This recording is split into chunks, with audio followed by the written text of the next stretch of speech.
A story is told of a king who loved nice things, especially his clothes. He actually made one design that most of the people copied to emulate him. But one day, two tailors approached him, and they told him, "Hey, Your Highness, we can make you a very nice suit. And when you wear that suit, you'll be able to know who is foolish, who is incompetent, and who is a liar." Those three things. And the king was like, "How would I tell that? How?" And the two tailors, now let me reveal, they were conmen, they were swindlers. So they told the king, "If we make you this dress or this suit, when you wear it, anybody who does not see it, anybody to whom it appears invisible, is a liar, is incompetent, and is foolish."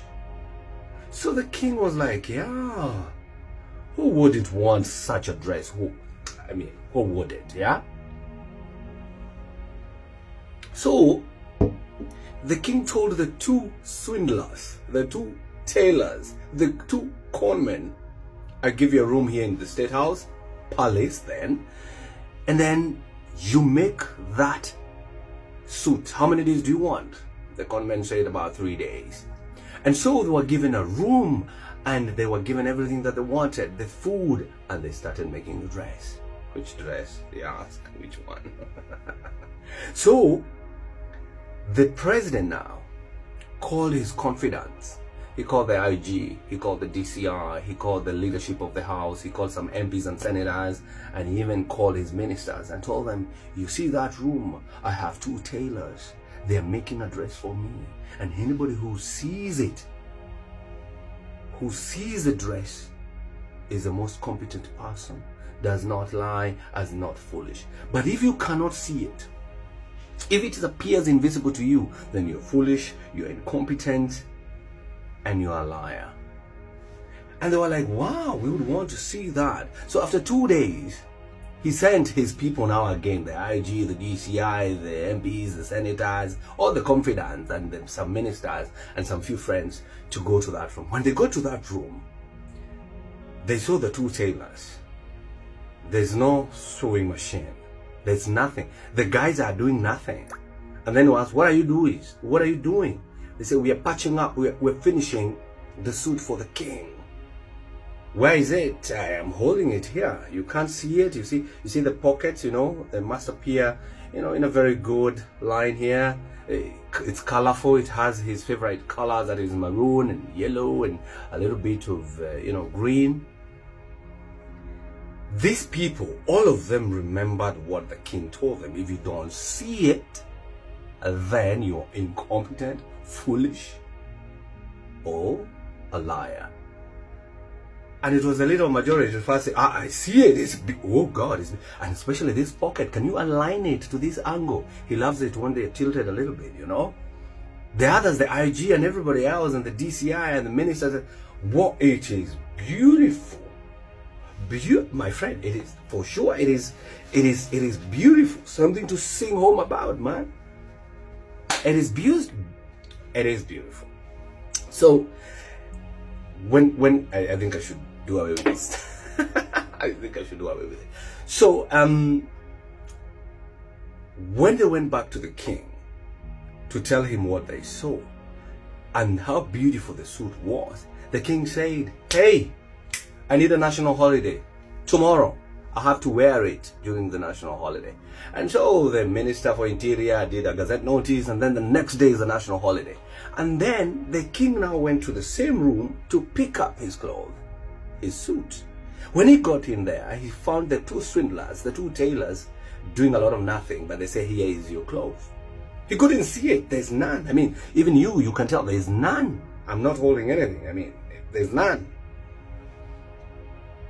But then he remembered, if my ministers saw it, my leader of majority saw it, my DCI saw it, my IG saw it, my confidant MPs and senators saw it. If I say I have not seen it, then they'll know I'm a liar. They know I'm incompetent. and I'm foolish. So he actually said, I love it. I love it. I love it. And he said, I'm going to wear it tomorrow in the national holiday, so prepare it. So the next day for the national holiday, you know what happens in national holidays? The supporters of those who are inviting people. So all these people and NIS and everybody was told, make sure the stadium is packed. So they called their supporters, and the supporters were warned or given prior information that when you see the king, you must say you see his suit. Because if you don't see it, then you're foolish, you're incompetent, and you're a liar. So it got to a time where the president must inspect the guard of honor. Remember, the AG was there, so the police have already been pre-briefed. So the president got out from his official car. Did I say the president? Yeah, the king got out from his chariot, official chariot, to inspect the guard of honor. My friend, the guy was naked. You know, he wore something that is not there. It is invisible. So he's naked. And he's walking. And the MPs and the ministers and everybody's shouting, "Hail King! We love your clothes. We love your suit." And everybody in the stadium, "We love your clothes. The most beautiful," so that they can appear competent and not foolish and not liars. When he was about to finish inspecting the guard of honor, one boy shouted, wondered, why are they saying the king has a nice dress and the guy is naked? He shouted, "But the king is naked." The king is, why? He's naked. He's not wearing anything. And the people looked at the boy and they were like, oh, so somebody can see the reality. The innocence of a boy made the people change their mind, and they started saying, "The king is naked. The king is naked." And everybody was awakened to see the king is naked. The king had everybody shouting, "The king is naked. The king is naked. The king is naked." And the king pretended that everything was okay to finish inspecting the guard of honor. Inspecting the guard of honor. And then immediately, he ran to the changing room and wore some clothes. It took the innocence of a young boy, small boy, to let the whole world know the king is naked. And those who are pretending to see the clothes, from the innocence of the boy, became bold and told the king the truth.